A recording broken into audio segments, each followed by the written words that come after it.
I'm going to use this. One of the core beliefs, aside from believing that I'm in a body, part of that belief that I'm in a body is that I live in the environment that surrounds that body. And that's a belief as well. Even though I've had people who have had near-death experiences, and then when they're outside of their body in the corner of the room for the first time, they're like, oh, that's astounding. I thought I was in there and I'm out here. It's a shock because they have an experience that shows them that something that they believed isn't necessarily the truth. For most human beings, they believe they're looking through the eyes and hearing through the ears and smelling, tasting, touching. It's very much that. And then that puts a lot of importance on that environment. Like you said, where I live. I had I'm like you. I certainly believed I lived within a body and within a place. I kind of liked having a roof over my head, and I kind of liked places, houses, apartments. I thought these are nice. I like this.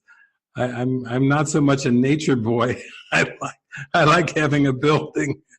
And then Jesus took me on walkabout for like 5 years. Around the United States and Canada, and that was definitely loosening because I didn't know what was coming. I didn't have a stable place to say I'm living here anymore. I was here and there and there and there, and it started to loosen that belief up a little bit.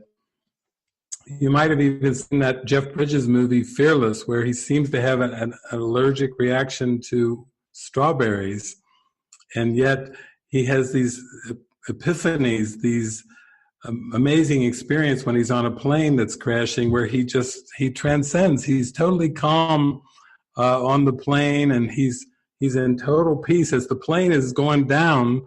He's in the miracle.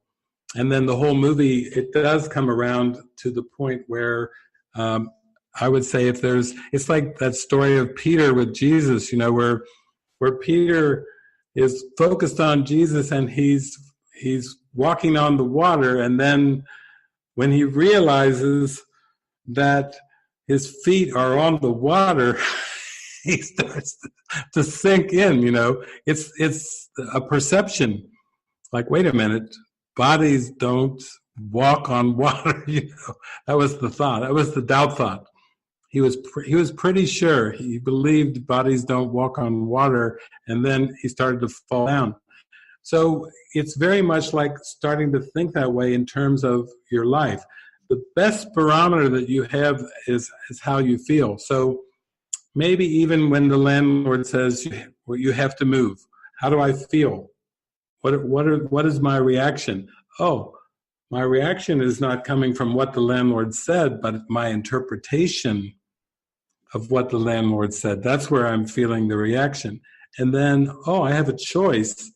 I obviously must believe something that is causing me to have an interpretation about where I live.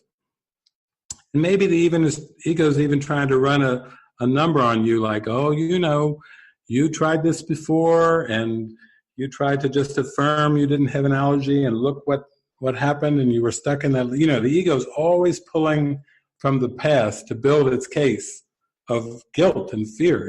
That's all it does, is it pulls from the past, try to lock your mind into that fear. But the miracle is little by little. I started to see things more in terms of, not so much in terms of the outcomes, but in terms of the holy encounters. Like, sometimes it would seem like I'd wake up in the morning and I didn't know how the day was going to unfold. And then Jesus would take me on a series of holy encounters, with a whole day full of holy encounters. What is this? Like the movie, like the series God Friended Me, it's like one adventure after the next, and then the next day, usually the same thing. And I would say, like, what is this, a Touched by an Angel episode or something? It's like it's starting to turn into a Touched by an Angel episode. And he's like, well, yeah, that's how it's going to go.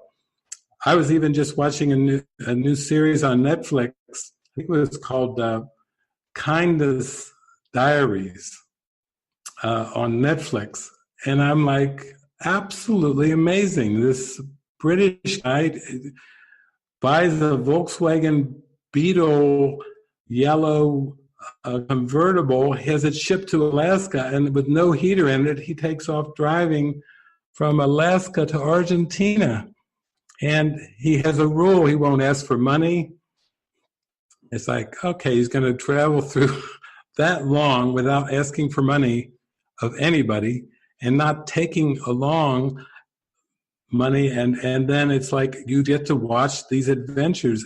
It's actually, we were just talking about it today. Lisa said, oh my God, I saw that. She's like, oh, I was crying. It was so, her heart was so touched by the adventures of this guy with no home, and he wouldn't ask for money. So, it was like walking up to people, can I stay with you tonight? You want to stay with me? I have to ask my husband, and he's probably not going to say yes. So, it was all him just being transparent and open and letting the kind reach him, letting the divine providence reach him. And I found it just heart-opening watching it, because underneath it was, I trust. And I trust that everything that happens to me is a way to open my heart up. I would start to see this, since you're shifting of places to live, I would start to just say, wow, okay, here comes an adventure of holy encounters. And I'm going to savor them all. I'm just going to enjoy each one like it's the last one I'll ever experience in this life. And then you start to get into the fun and the adventure of that. And then you start to relax, and then amazing things happen. And I have had some people who have been around me that actually I remember I was going up to this place called Waynesville, Ohio, and I used to go up there and do Course in Miracles gatherings, and I used to visit and come up and like every week or two.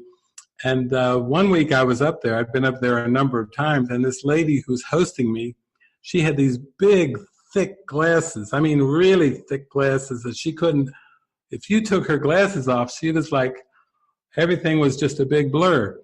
And one week I went up there, and she got me to the side, and she said, you're not going to believe this, David, but I was out driving one day this week, and I was looking at everything, and I was thinking how beautiful everything looked and how crystal clear and how sparkly everything was looking. She's like, what is going on? And then she went, oh my God, where are my glasses? I couldn't believe it. I could see crystal clear with everything. And she said, I couldn't, it shocked her that she was driving a car forgot to put her glasses on, but that was just a symbol. The body's eyes don't really see, and the body's ears don't really hear, but that was a symbol for her of that trust that she was feeling more and more as we would join together and go into these ideas and start to look at the world together in a different way. That came about.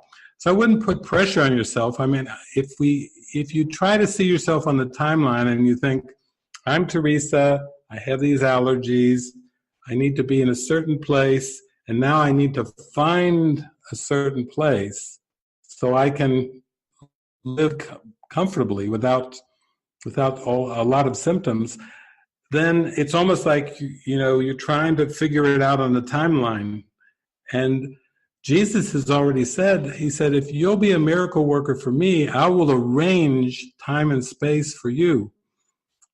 That we have to really give it over to the Spirit and say, okay, I'm going to hold my purpose out front. I'm going to really feel how worthy I am of this peace and happiness. I'm going to hold it out front.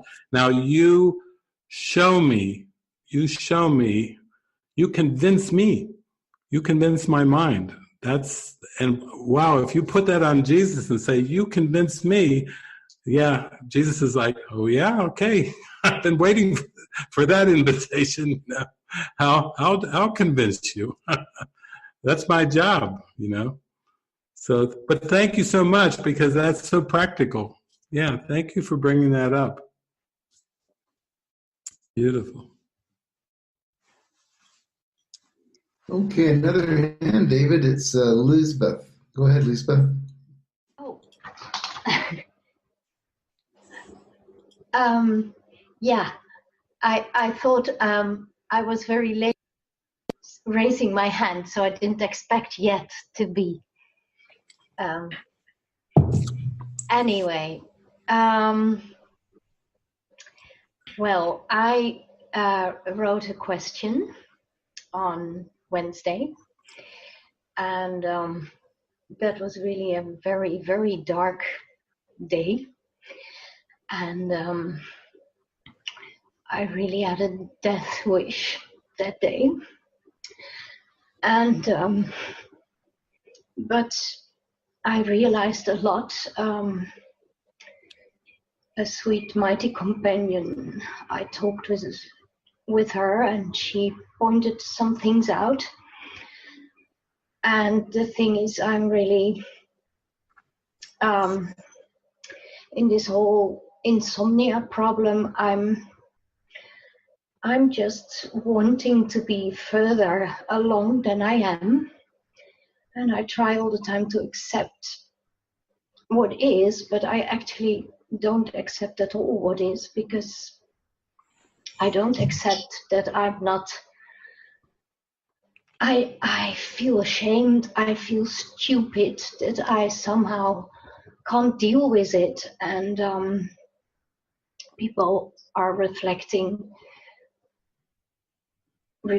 this all the time to me, like saying, "Oh, I love your insomnia. It's resting in spirit," and I feel like suffocating. I feel like, oh my God, it's very stupid that I don't see it like that, and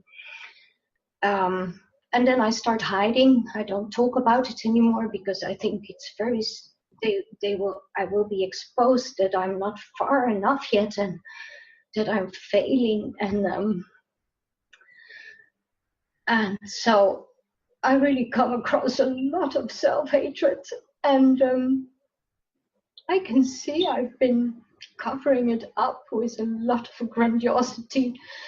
And so, yeah, my prayer now is really, I want to expose, and I don't know nothing, and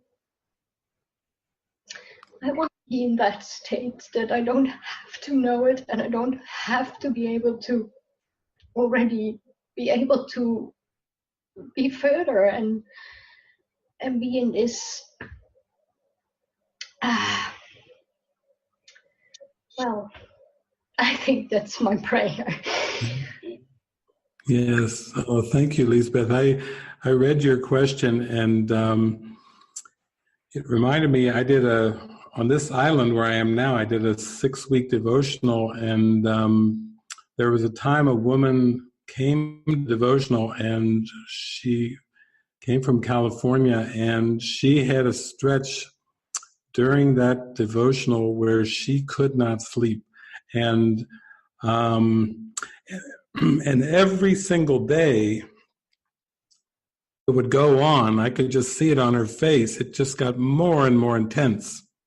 She was counting the hours.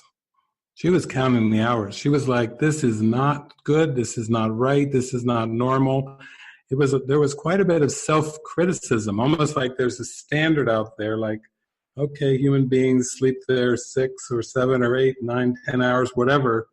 And then this is like way off the chart. Like, this is abnormal. This is not human, and I really spent a lot of time with her, a lot of one-on-one time, because this episode of going day after day after day and counting the days and the hours that she wasn't sleeping brought up so much intensity in her, all kinds of self-criticisms and self-judgments, like, what's wrong with me? It's just this thing going on and on and on in her mind. What's wrong with me? What's wrong with me?